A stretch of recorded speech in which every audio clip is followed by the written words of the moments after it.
우리 몸의 중요한 영양소 중 하나인 철분은 체내 산소를 운반하고 에너지를 생성하는 데 꼭 필요한 영양소이며 적혈구를 만들 때도 필요한 성분 중 하나입니다. 오늘은 철분을 먹었을 때 볼 수 있는 효능을 알려드릴게요. 철분의 효능은 첫 번째는 빈혈 예방 및 치료. 빈혈은 철분 부족으로 나타나는 질환으로 철분제를 정기적으로 복용한 경우 체내에 철분의 농도가 유지되게 되고 이를 통해 적혈구 형성이 활발해져 빈혈의 발생 빈도와 위험성이 줄어들게 됩니다. 두 번째는 면역력 향상. 체내에 철분이 부족할 경우에는 면역 반응의 기능이 저하되고 외부 세균이나 다양한 감염성 질환으로부터 방어력이 약해질 수 있습니다. 따라서 면역력이 떨어졌다고 느껴지거나 면역력 강화가 필요할 때는 철분제를 복용하는 것이 좋습니다. 세 번째는 에너지 생성. 철분은 세포 내 미토콘드리아에서 에너지를 생산하는데 필수로 사용되는 성분입니다. 철분이 부족할 경우 세포 내에 호흡 저하가 일어나게 되고 이에 따라 에너지 생산이 충분히 이루어지지 않게 됩니다.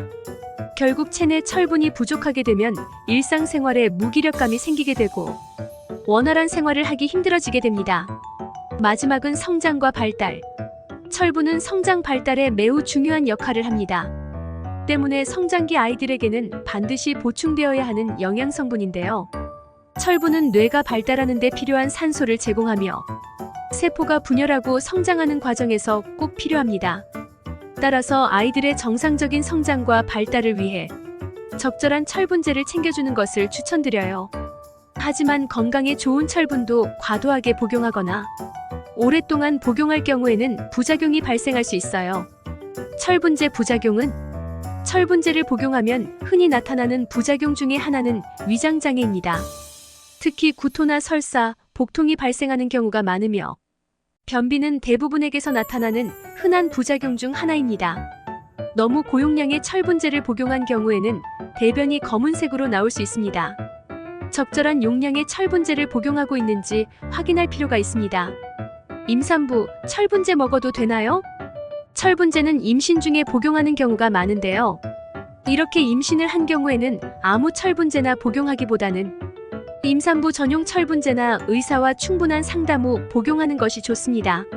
철분제 효능을 높일 수 있는 복용 방법은 철분은 음식과 함께 복용한 경우 흡수에 방해가 될 수 있기 때문에 식사 2시간 후에 복용하는 것이 가장 좋으며 비타민C와 같은 비타민제를 함께 복용하는 것을 추천해드립니다. 만약 평소 위장이 약하다면 구토나 속쓰림을 유발할 수 있기 때문에 흡수율이 좀 떨어지더라도 식후 혹은 잠자리 직전에 복용하는 것을 추천합니다. 녹차나 커피, 제산제나 우유, 시리얼의 경우 철분의 흡수가 방해되기 때문에 철분제를 먹을 때는 피하는 것이 좋으며 탄닌 성분이 함유된 음식과 함께 섭취하는 것도 좋지 않습니다.